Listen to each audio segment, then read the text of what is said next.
Hi everyone, hope you're doing well from wherever you're watching this channel, depending on your time zone. Now, the main discussion we are having in this country is about the ongoing impeachment of the Deputy President, Rigathi Gachagwa. And as the discussion continues, there are a lot of information emerging. Some videos also are emerging, which are meant to teach Gachagwa something. For example, when Gachagwa used to condemn Uhuru Kenyatta, pack your things in a carton and prepare, leave the state house, leave the state lodge. Those videos are back. We have also had other videos where the message was not actually directed at Rigathi Gachagwa, but someone else, though it is something that Gachagwa should have reflected on if he was serious. And this video is trending, where William Ruto was speaking about kupeleka siasa pole pole and how he's, working with Uhuru Kenyatta and what he anticipates to get after working with Uhuru Kenyatta. That hakuna haja ya kupeleka siasa haraka haraka, peleka pole pole. And he was reading from history. Indeed, he might have been a good student of history. What Moi was able to do is the same thing he tried to do. And then, as Gachagwa is facing impeachment, how did he fail to get this, or what was the problem? Ruto message is also a warning or an advice to Gachagwa as his impeachment is going on in this country. Nilikwambia hii siasa peleka namna hii polepole, usifanye sana namna ile itaharibika. Unaona mimi nakaa nyuma ya Uhuru Kenyatta najipanga hapo polepole. I know what I'm doing, my friend. Unafikiri nikilete fujo kwa huyu jamaa ata ala? My friend, tuendelee namna hiyo. Na tumesoma kutoka historia. Hata Nyayo walikaa nyuma ya baba ya huyu jamaa akakuwa kitu. Huyu rafiki yangu mwingine. Now, as we continue the panel discussion, just a quick request for those who are watching and you're not subscribed, please continue subscribing. To returning subscribers, I must say thank you so much. And again, to all our viewers, please give this video a thumbs up. Thank you so much, and back to this discussion. Now, the truth is that William Ruto did not have his differences with Rigathi Gachagwa yesterday. These two individuals have had their difference for quite some good time. And if you look at this issue, what would have made Ruto and Gachagwa to fight? How did these differences emerge? Kwani wanapigania nini? That's why most Kenyans are convinced the two might have had their differences due to maybe everyone pulling to his side when it comes to contracts. Everyone is pulling his side. Gachagwa wants this budget, Ruto is giving this one. Gachagwa want to do 1, 2, 3 projects. Ruto don't want to give. He also wants the same.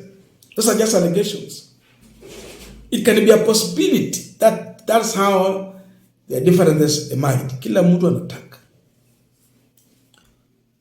So one was allowed to do 1, 2, 3 and have enough evidence to use it against him. A possibility whereby Gachagwa was allowed to do what he wanted, then use it as a tool against him to impeach him. We've heard the stories about Gachagwa threatening the president, banging the table in a meeting. The issue about money.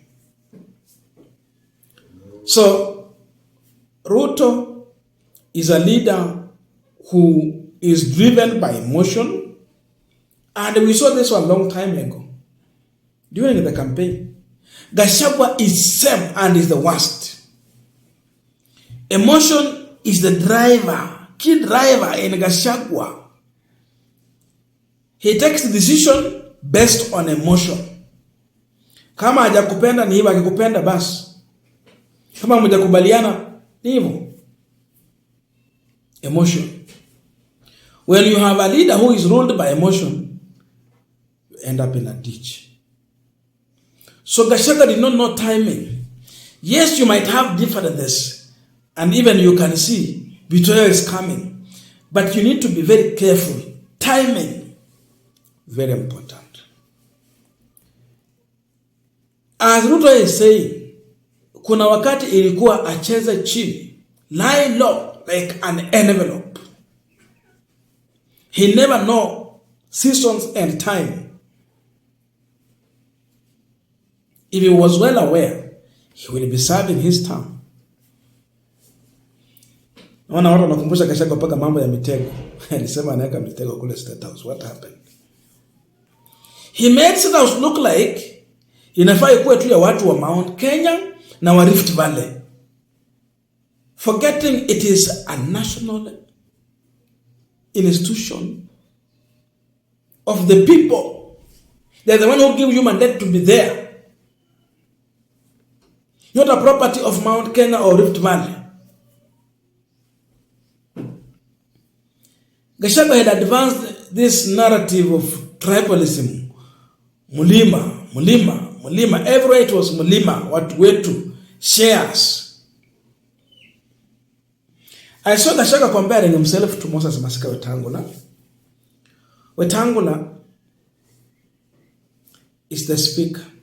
Before he became the speaker, when they were vying, he wasn't sure of what he was going to get. So Wetangula was pushing for Western. But he wasn't running as a deputy president or a running mate. Gachagua is comparing himself to that. So he's forgetting that he's above Wetangula. Same thing to Mudavadi. Though Mudavadi will never come out more of a tribal person. Hata okay, huyu ni mtu ni kama aelewe tribe yake ni gani. Hajijui hata mwenyewe. Anajilinganisha kwa huyo. Forgetting yeye ako juu ya Mudavadi. So Ruto was tired with these narratives. A man driven by emotion. He watched how Gachagua was handling Uhuru during the campaign. A man who employed him as the personal assistant. Gachagua got most of his wealth from the Kenyatta family. But then you turn against the hand that has been feeding you to bite it. So Ruto sensed the danger in Gachagua. And therefore, vile anasema siasa inapelekwa namna hii polepole. Gachagua hakuwa anapeleka siasa polepole. Gachagua was on a supersonic speed.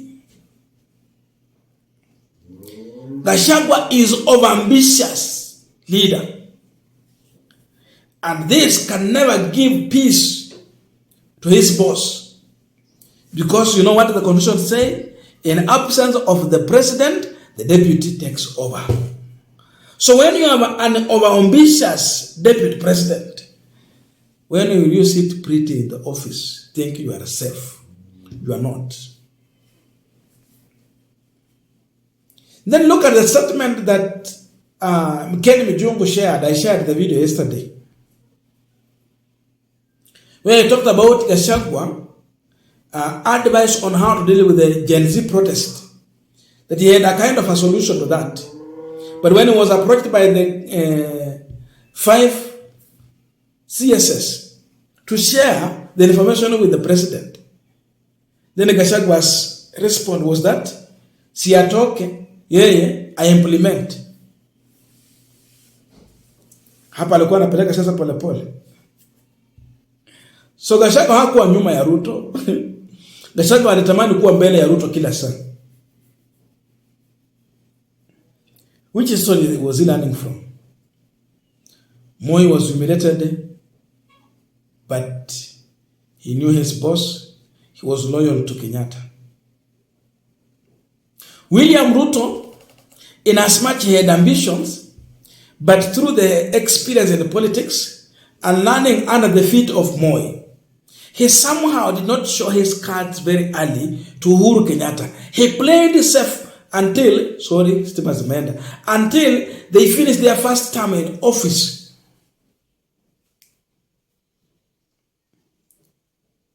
Then when it came to second time in office, he also went silent first.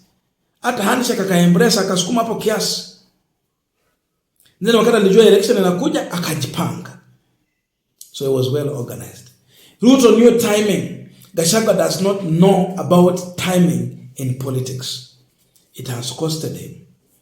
This man will never get the benefits that normally go with the office of the deputy president. Hiyo package hatapata because he's being impeached. No wonder someone advised him to resign. Hatapata security, hatapata allowances. Unajua saizi Kalonzo hata akiwa huko nje hako na allowances. Mudi anaitwa nani? Mudi nani? Yule jamaa alikuwa vice president wa Kenya wa Kibaki. Umluya anapata. Mudavadi kama hayuko kwa siasa, kama hayuko kwa ofisi, yeye anapata benefits zenye zinakuja with the package ya office ya retired vice president. Gachagwa will not get this. He will never buy for anything. He's going home. What they can only do is to influence politics through supporting other individuals. But for him, his career has been buried. He is now being thrown into a political oblivion. Simply because hakupeleka siasa pole pole. I don't know your views, but let us be in the comment section to continue with this discussion. Thank you so much and see you in our next video.